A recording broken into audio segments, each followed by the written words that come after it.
Hello, magandang umaga sa Libra sign. Magandang Sabado sa inyong lahat. Ito po sa Lola Baby ha. Bigyan ko kayo ng reading about your energy sa loob ng 72 hours. So, salamat po ng marami ha sa inyong likes, subscribes, and comments. Ito po ay general reading ha.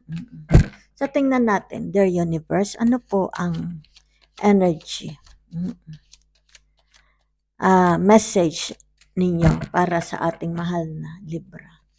At bago po matapos ang reading, okay, babasahan ko kayo yung tinatawag na angel message for you. Okay? Ano ang message ng inyong mga angels? So, sisimulan na natin. Ha?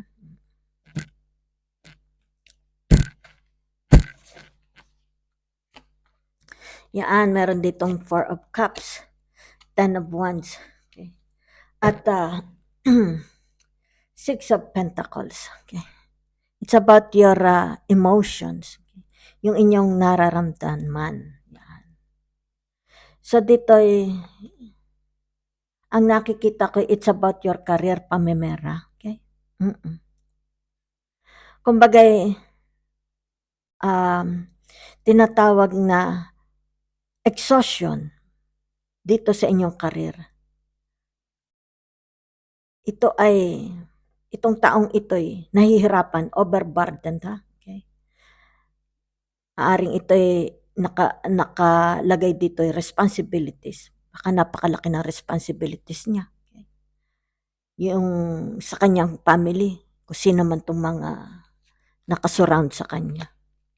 Nakikita dito yung way on shoulders. Yan ha. Kung kaya dito, nakikita na siya very exhausted. Yan. Lack of enjoyment. Yan ha. Oo. So dito naman sa inyong ilan ba ito? 6 of Pentacles. Yan. Maaring dito, yung tinatawag na money problems. Yan ha. Maaring dito, napakahirap na ng trabaho. Ibig sabihin, na-stress na kayo. Maraming yung tinatawag na yung way na nasa inyong balikat, napakabigat. Okay? Pagkatapos may problema. Dito ay nakalagay is about maaring unpaid bills. Okay? Yan, money problems. Kung kaya dito nakikita, yung tinatawag na lack of enjoyment. Yan ha. Hindi kayo motivated. Walang motivation dito ha.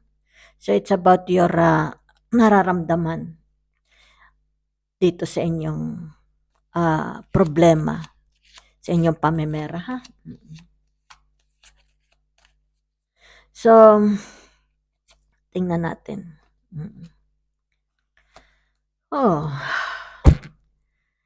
Naka-reverse yung dalawa. Ito lang ang hindi. Okay? Okay. Yung tinatawag na victory, overcoming obstacles. Yan ha. Success, ambition. Yan. For some of you. Nakikita dito yung hard work and focus.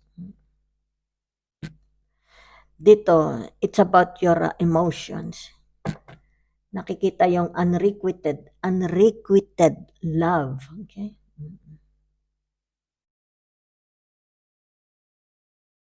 Okay. Yung tinatawag na illusion. Yan.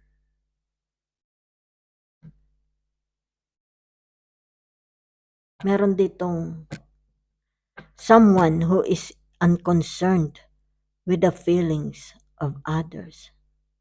Okay.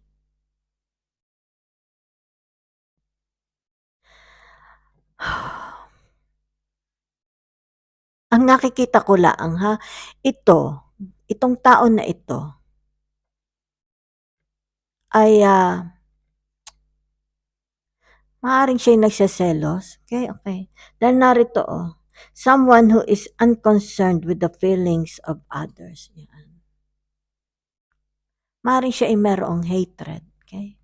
Merong tinatawag na indifference. Maaaring ito ay taong nakakaluag sa buhay. Yan ha. Nakakaluag sa buhay. Kumbaga dito ay merong distance. Okay. Yan. Kumbaga dito dumidistansya siya kung sino man ito. It does not affect him. Okay. Kung ito mang taong ito ay merong tinatawag na victory, okay, or success, okay, sa kanyang buhay. Kung sino man ito ha. So dito ay itong taong ito is kumbagay dito ha sa tinatawag na Knight of Cups, since ito ay naka-reverse. Wala siya yung tinatawag na kahihiyan. Okay? Maaring ito'y jealousy. Maaring ito'y jealousy. So, kumbaga dito, nakikita. Okay? Dito sa tinatawag na Knight of Cups. Yan. Na yung pagiging hypocrite. Yan. Pagiging hypocrite ng taong ito. Okay? Doon sa success of victory nitong kung sino man ito. Okay?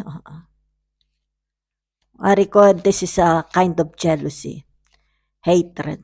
Dahil ay, kumbaga, they don't have what others have. Okay? What others people have. Maaring ito'y nakapalibot sa inyo. Okay? Or maaring kayo din ito. Kumbaga dito yung tinatawag na insecurities. Okay? Immaturities. Hindi ko alam ha. Kayo na lang po ang mag-fit kung hindi kayo ito. Okay? Kung kayo naman ito yung tinatawag na meron kayong success, okay? Yung ambition ninyo ay nagmaterialize. So, maaring ito yung mga taong merong jealousy, envy sa inyong success, ha?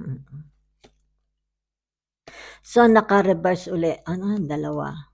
Tatlo ang naka-reverse dito na tinatawag na Eight of Pentacles, okay? King of Swords, and then Eight of Wands. So, it's about your pamimera. And it's about your pag-iisip. Yung gusto mo. Okay? Gusto mong makuha. Gusto mong gawin. Okay? So, maaring dito, dahil lumabas itong inyong pag-iisip na ito, ay nag-iisip kayo.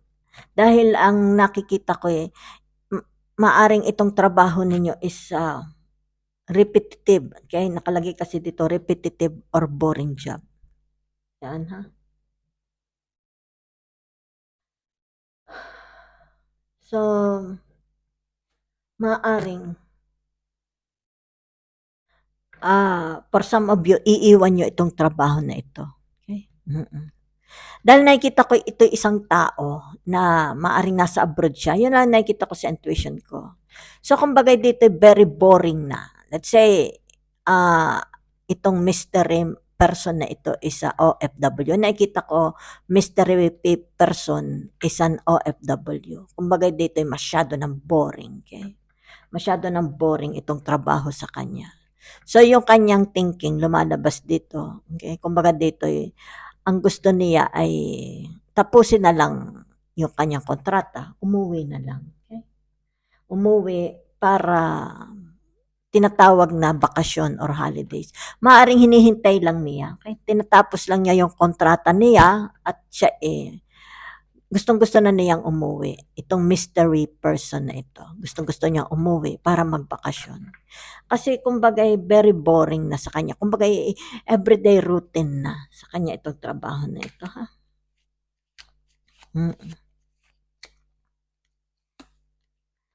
So, sino naman are? Tingnan lang natin ha. Meron dito, ito puro naka-reverse. Ba't kayo puro naka-reverse? Okay. So, this is a Queen of Cups reverse Two of Cups reverse, okay? And then the Hierophant under the energy of Taurus, okay? So it's about emotions. It's about relationship ang nakikita ko dito. Itong mystery person na ito is married. Okay? Yan. So nagkakaroon dito yung tinatawag na disharmony sa kanilang relationship. Imbalance. Yan. Unhappy. Maaring hindi sila, they are unhappy couples. Yan ha. So dito nakikitang maaring this mystery person na ito is yung tinatawag na yung kanilang pagsasakripisyo. Okay? Yung kanilang ginagawang pagsasakripisyo para sa iba. Yan ha. Para sa family. Dahil nakikita ko dito yung marriage. Okay? So yung ginagawa niyang pagsasakripisyo para dito sa marriage na ito ay is not recognized. Kumbaga dito is not anong tawag dito? Hindi lang recognized kundi hindi ito nabibigyang halaga. Hindi pinahahalagahan. Hindi pinahahalagahan ng kapartner. Yung kanyang ginagawang sakripisyo. Okay? Kaya dito nakikita yung tinatawag na unhappy couples yan. Imbalance. Imbalance, harmony doon sa marriage. Ha? Yan, meron tayo ditong tinatawag na, okay? The Hermit under the energy of Virgo. Hindi ito makapagdesisyon. Okay? So dito kumbaga dito nagkakaroon siya ng tinatawag na kalungkutan. Yaan. Kumbaga dito ayaw niya makihalubilo sa mga tao dahil ito'y Virgo energy. Okay? Kumbaga dito umiiwas muna siya sa crowd, sa mga friends. Gusto niyang mapag-isa. Yan. So maaring ito'y ang nakikita ko dahil it's about emotions. Okay? And ang Virgo energy is also about yung kanilang ambition. Okay? Ambition. And yung mga gusto nila. Okay? Virgo. Yung kanilang tinatawag na, okay? Dahil kasi nakita ko dito yung tinatawag na routine, everyday life. Okay? Maaring sila masyadong napapagod. Okay? Mga Libra. Dahil narito yung energy ng Virgo. Maaring napapagod na kayo. Kaya dito nakikita yung tinatawag na withdrawal. Okay? Withdrawal. Nagwi-withdraw kayo sa karamihan. Okay? Maaring gusto nyo munang mapag-isa para makapag-isip-isip kayo. Kasi narito yung tinatawag Page of Cups. So dito nakikita ko yung tinatawag na, okay, maaring it's a good idea, okay, na kayo muna makapag-solo. Yan. Para makapag-isip-isip kayo. Yan. Ng bagong ideas, okay, bagong pagsisimula.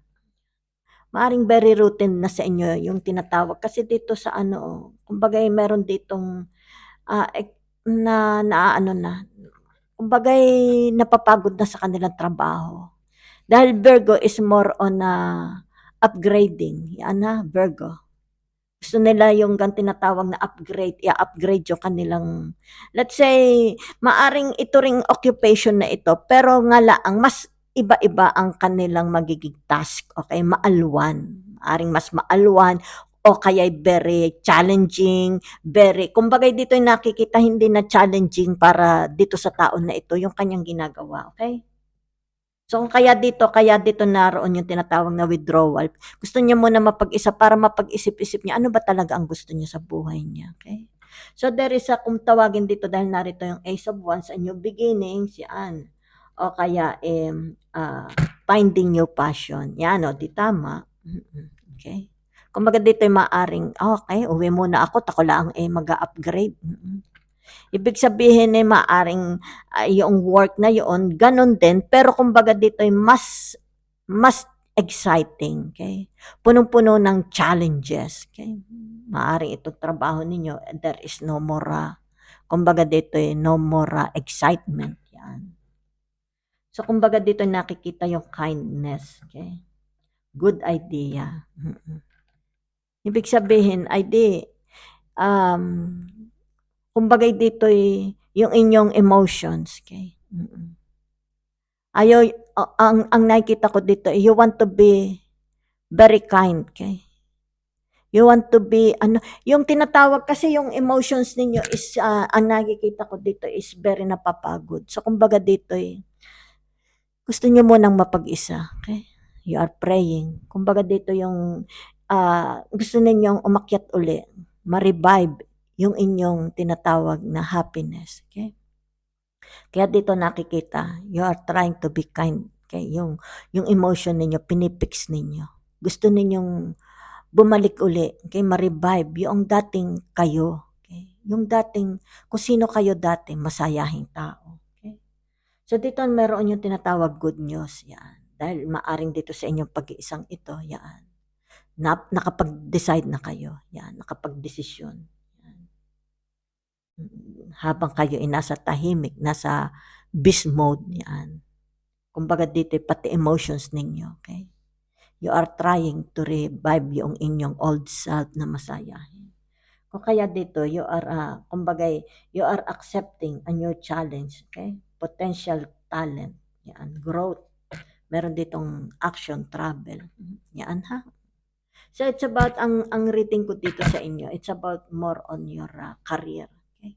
Career and pamimera. And also, meron kaunting problema din sa tinatawag na relationship. Okay? Maaring kaya nagkakaroon dito ng sa relationship ninyo, pag-ibig, is because of yung inyong career. Okay? Naapektuhan yung tinatawag na relationship ninyo. Okay? Dito sa tinatawag na career, pamimera ninyo. Natural lang yung pagkahalimbawa hindi na tayo masaya sa career, di ba? Sometimes nadadala natin yung ating thoughts, okay? Naapektuhan pati yung tinatawag na love relationship. So tingnan po natin yung message ng angels for you, okay?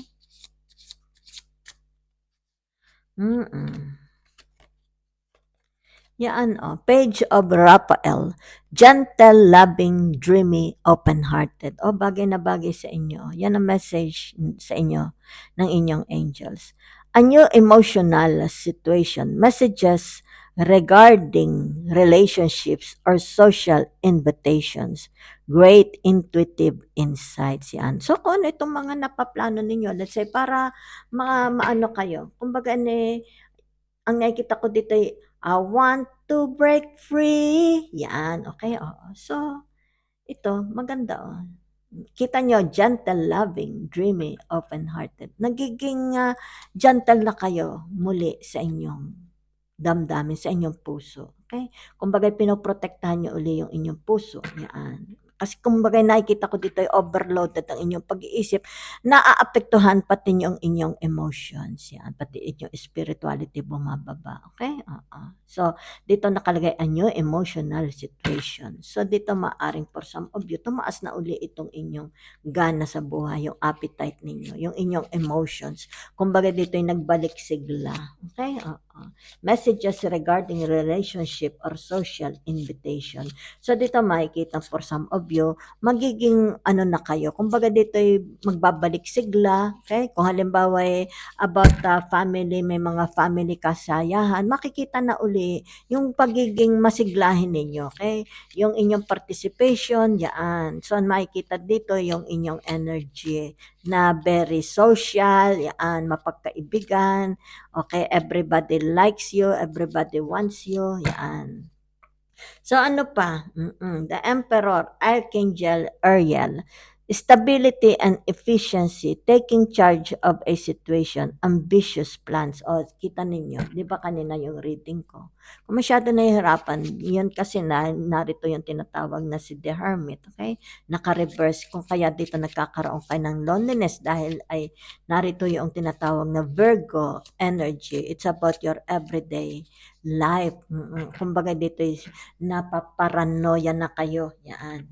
O kaya dito nakikita, si Archangel Uriel, ang message sa inyo is about taking charge of a situation, ambitious plans, 'di ba? Baguhin ninyo. Para hindi kayo mahirapan yung inyong emotions and your thoughts ay magkaroon ng balance and harmony. Para dito yung inyong relationship, okay? Dahil meron dito yung tinatawag na love relationship is maging healthy, 'di po ba? So thank you very much po.